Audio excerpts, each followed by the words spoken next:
Hi friends, ఎలా ఉన్నారు? నేను మీ శిరీష. ఈరోజు బూందీ ఎలా చేసుకున్నామో చూద్దామండి. అదేనండి కారం బూందీ అంటారు. కానీ నేను సాల్ట్ ఒక్కటే వేసాను పిండిలో. ఇప్పుడు కొంచెం వాటర్ వేసుకొని ఇది చాలా లూజ్గా కలుపుకోవాలండి.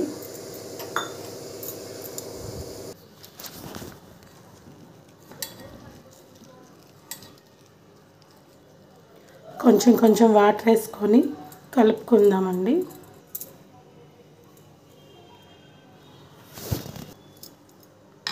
చూసారండి, ఇలా కలుపుకోవాలి, ఉండలు లేకుండా. మరీ జారుగా కలుపుకోకూడదు, అలా అని గట్టిగా కలుపుకోకూడదండి. ఈ విధంగా కలుపుకోవాలి. నేను కూడా ఫస్ట్ టైమే చేస్తున్నాను. చూద్దామండి ఎలా వస్తాయో. పిండి అయితే కలిపేసుకున్నాను. ఇదిగోండి, పొయ్యి మీద బాండి పెట్టుకొని ఆయిల్ కూడా వేసుకున్నాను.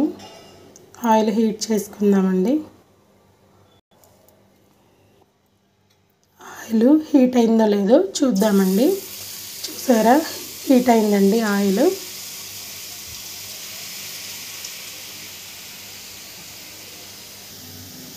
ఈ విధంగా చిల్లులు గంట పెట్టుకొని అవిగోండి బూందీ చూసారా, చాలా బాగా వచ్చింది.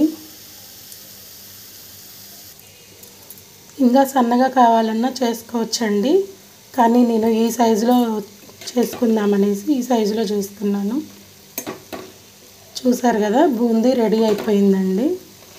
ఇంతే ఇంకా ప్రాసెస్. చూసారు కదండి, గోల్డెన్ బ్రౌన్ కలర్ రావాలి. ఇప్పుడు రెడీ అయిపోయిందండి. ఇంకా తీసేసుకుందాము.